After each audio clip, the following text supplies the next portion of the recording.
In this video, we're going to look at a practical use for feature vectors that represent words. The use is in speech recognition systems, where having a good idea of what somebody might say next is very helpful in recognizing the sounds they make. We're now going to see an important practical use for feature vectors that describe words.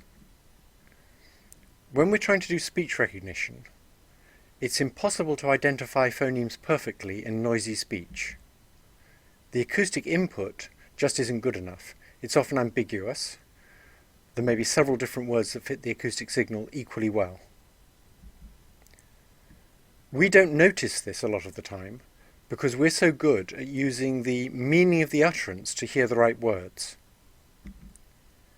So if I read the next comment on the slide, I would say, we do this unconsciously when we recognize speech. And you would hear, we do this unconsciously when we recognize speech. You can actually hear the slight difference between recognize speech and recognize speech. But if you're expecting recognized speech, particularly if there's noise around, you wouldn't hear recognize speech. Okay. So we're very good at doing this. We do it all the time and we do it unconsciously. That means that speech recognizers have to know which words are likely to come next and which are not. Fortunately, words can be predicted quite well without having a full understanding of what's being said. So there's a standard method for predicting the probabilities of the various words that might come next. It's called the trigram method. You take a huge amount of text and you count the frequencies of all triples of words. Then you use these frequencies to make bets on the relative probabilities of the next word given the previous two words. So if we've heard the words A and B, we can look at the counts that we have in our huge body of text for the sequence ABC and the sequence ABD.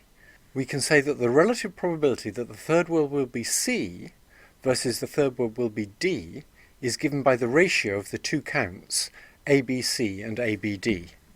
Until very recently, this was the state-of-the-art method for getting the probability of the next word to help out the speech recognizer. We can't use much bigger context than two previous words because there are just too many possibilities to store, and if we did use bigger contexts, the counts would be mostly zero. Even for two-word contexts, there's many contexts that you will never have heard. For example, if I say dinosaur pizza, that's probably a string of two words that you've never heard before. For cases like that, we have to back off to individual words. So after dinosaur pizza, you predict the next word by just seeing what's likely to come after the word pizza, because you've never heard dinosaur pizza before.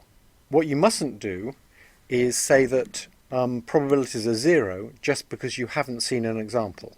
That's clearly not true. Now, the trigram model fails to use a lot of obvious information that will help you predict the next word. Suppose, for example, you have seen the sentence, "The cat got squashed in the yard on Friday." That should help you predict the words in the sentence, "The dog got flattened in the yard on Monday." In particular, the trigram model doesn't understand the similarities between words, like cat and dog, or squashed and flattened, or garden and yard, or Friday and Monday. So it can't use past experience with one of those words to help it with the other one. To overcome this limitation, what we need to do is convert the words into a vector of semantic and syntactic features and use the features of previous words to predict the features of the next word. Using a feature representation allows us to use much bigger contexts that contain many more words, for example 10 previous words. Yoshua Bengio pioneered this approach for language models, and his initial network for doing this looks rather familiar. It is actually very similar to the family trees network. It's just applied to a real problem and it's much bigger. So at the bottom, you can think of us as putting in the index of a word, and you could think of that as a set of neurons of which just one is on, and then the weights from that on neuron will determine the pattern of activity in the next hidden layer.